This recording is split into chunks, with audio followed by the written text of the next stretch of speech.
Yeah, so I mean, and when we look at dispensationalism, at least what they're trying to do is they're looking at the scriptures and they're saying, Israel has all these promises, and it seems like in a time that has not happened yet, God's dealing with Israel with all these promises. They're still the apple of his eye, all these things. What do we do with that?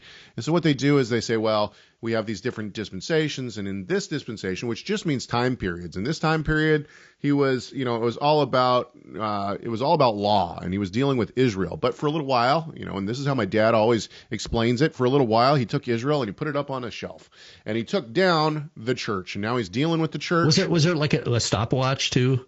Was there something about a watch? Like there's a clock ticking on the thing that's on the shelf. Yeah. And then, exactly. The clock goes off and he's like, okay, well, I'm going to come, I'm going to rapture all these people and I'm going to take them to heaven and they're going to be with me. But oh yeah, that's right. Israel's still on the shelf. I'm going to bring them down now. Now all of the believers, they're up floating around in the clouds with harps and enjoying Jesus. And now Israel is back on earth. We're dealing with Israel back on earth, and we're trying to get these people to come to faith. And so this is when he's dealing with Israel. There's so many problems with. I have to believe, though, if we're going to lead with a generous reading, I have to believe that they were people who truly believed in Jesus. Oh yeah. Oh yeah. They had an English translation of the Bible, and they were just doing their best to try to. Well, I think their starting point, their starting assumption though was wrong. The starting assumption is that I'm separate, which is exactly what Isaiah 56 says. Don't let the person say God has separated me from his people. Like it's the whole point of their sacrifices will be acceptable on my altar is the presupposition that we foreigners who believe are not to say we're separate. I think that this really comes down to, and there's going to be a lot of people who don't like this. I think what this really comes down to is how do we make it so that we can look at the Bible and say the Sabbath, the festivals, the kosher laws, the circumcision is not for us. Oh, wait, that's for a different time and a different people. We're different. Ultimately, this is a form of replacement theology. I know they're trying to make it so that it's not replacement theology. That's what the dispensationalists are trying to do. But ultimately, we're separate from Israel. That's a problem. And now, we could talk about covenant theology. We'll go into that at a different time. But ultimately, covenant theology does the same thing. They essentially want all these covenants to be, lumped together. Grace is the one thread that goes through them all. But what's the problem?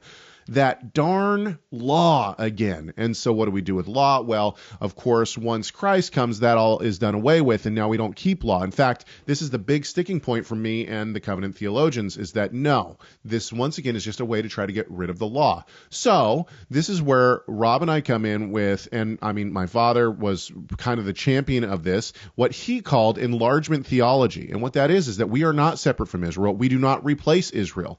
In fact, what Gentiles do is they come in through Christ, become covenant members, and enlarge the remnant of Israel. Exactly. Think of enlargement, the term enlargement theology, as a translation of the Abrahamic covenant promise, in your seed all nations will be blessed, which Paul calls the gospel, and the picture of the tree in Romans 11. It's just a way of trying to describe what those are also describing.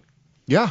Yeah, exactly. So what we have is we got to be careful because this doesn't mean that all of a sudden you're a citizen of the current state of Israel. That's correct. Not what it means. And it doesn't mean that all of a sudden you have bloodline heritage. In fact, I think that it makes so much more sense when you have people who are physically Gentiles coming in like a Caleb, right, who comes in, is a physical Gentile, attaches himself to Israel, and then Caleb becomes the representative for Judah at that point. And takes Hebron, right? Takes the land of Judah, the choice land in Judah goes to Caleb. Yeah. It's pretty awesome. Continue listening to this conversation by clicking the full show link on the left side of your screen, or check out the video on the right that YouTube thinks you'll like. Don't forget to subscribe to this YouTube channel so you never miss content from Messiah Matters.